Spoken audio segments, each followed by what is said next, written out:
বিপ্লবের কবিতা, কবিতার নাম একটা বুথ কাজ করে।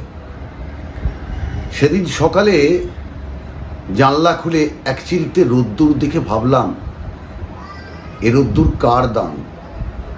একটা বুথ কাজ করলো, এ আমার নয়, এ কারোর দেওয়া। একটা পথ পেয়েছিলাম, যে পথ দিয়ে আমি শুধু হেঁটেছি, সঙ্গীবিহীন কিন্তু ক্লান্তিহীন। আমি একা।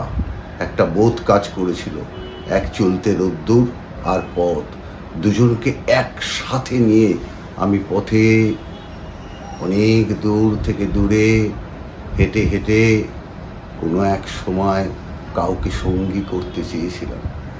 সেই সঙ্গীর মাঝে জেনেছিলাম প্রেম আছে, আছে ভালোবাসা। একটা বোধ কাজ করেছিল। এ কি চিরস্থায়ী? এ কি চিরন্তন? এ কি শুধু আমার? মনে মনে ভেবেছিলাম না, একটা বোধ কাজ করেছিল। ভেবেছিলাম সব ছেড়ে অনেক দূরে শুধু পথ আর রোদ্দুর, এই দুজনকে নিয়ে হারিয়ে যাব।